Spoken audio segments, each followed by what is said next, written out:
जहां असि सरकार ने कहा कि जनता बदलाव चाहती है, एकमात्र भाजपा ही सुरक्षा की गारंटी। जी हां, खबर है पश्चिम बंगाल से, जहां खड़गपुर नगर पालिका चुनाव जैसे जैसे समीप आ रहा है, चुनावी सरगर्मियां बढ़ते ही जा रही हैं। पिछले 10 वर्षों से वार्ड 22 के पार्षद मधु कामी पर आरोप लगाते हुए भाजपा के पार्षद उम्मीदवार आशीष सरकार ने कहा कि वार्ड 22 की अवस्था शोचनीय है, क्योंकि यह एक रेलवे वार्ड है और रेलवे स्वयं ही वार्ड का रख रखाव करता है। इसमें पार्षद की भूमिका नहीं है बराबर। कच्ची नालियां, जगह जगह रेलवे क्षेत्र का अतिक्रमण, स्कूलों के बगल में मुख्य सड़क किनारे चिकन मांस की दुकानें, खुले में बिकते हैं मांस, खुले में सड़क किनारे जीव हत्या, यही वार्ड 22 की नियति है। अतिक्रमण से लोग परेशान हैं। परिवार को भगवान भरोसे छोड़कर रेल कर्मी ड्यूटी करने जाते हैं। उनके मन में परिवार की सुरक्षा का ख्याल सताते रहता है।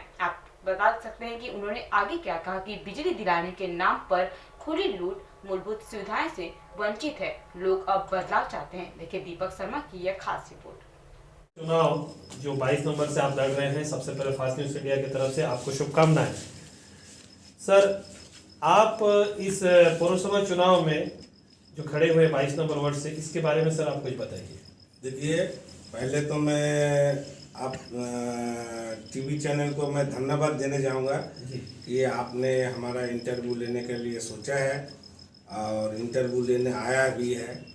देखिए, आज हम जो 22 नंबर में वार्ड में जो खड़ा हुआ है, ये खड़ा होने का कई साल पहले से ही मैं 22 नंबर वार्ड में अपना सोशल वर्क करता भी हूँ।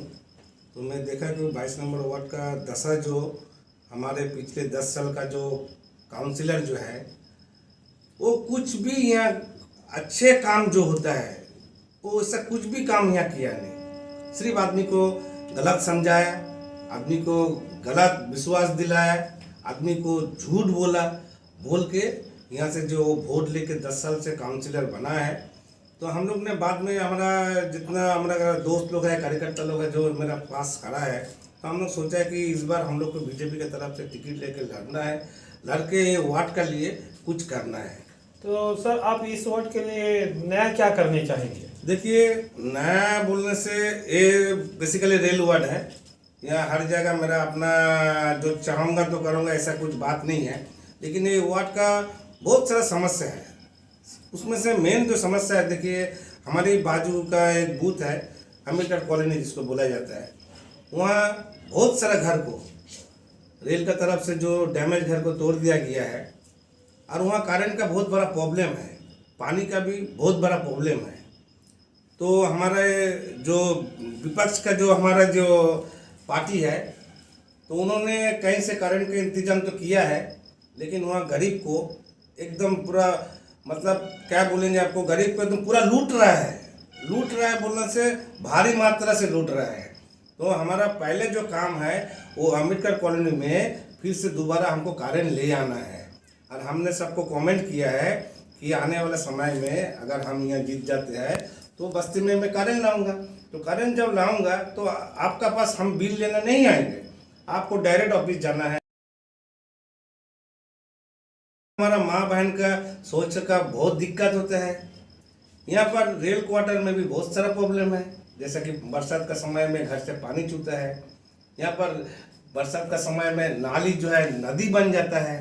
यहाँ पर रेल का जो बच्चा जो छोटे से जो बड़ा होता है, जो उसका जो कोई एटमॉस्फेयर रहता है खेल कूद का, यहाँ के लिए उससे कुछ पार्क उर्क नहीं है। तो हम लोग ना ये सब चीज़ अपने मैनिफेस्टो में रखा है हम लोग। तो सर, बच्चों लोग के लिए आप खेल कूद के लिए व्यवस्था कर रहे हैं, उनके पढ़ाई के लिए क्या व्यवस्था कर रहे हैं? पढ़ाई के लिए देखिए, जो है हमारा यहाँ जो सरकार तो हमारा तो बंगाल में नहीं है, इसके बावजूद भी हम लोग सोचा है कि अगर हम लोग म्यूनसिपैलिटी तो इस बार होगा ही, और वो अगर पूरा तरह से अगर हो जाता है तो हम लोग बच्चा को पढ़ाई के लिए भी कुछ इंतजाम करेंगे। और ऐसा भी हम लोग मोहल्ला में फ्री ट्यूशन का हम लोग का इंतजाम है। उसमें अभी कोरोना के कारण में बच्चा लोग को कम भेज रहा है, तो अगर कोरोना चल जाता तो वो भी हम लोग का ठीक हो जाएगा।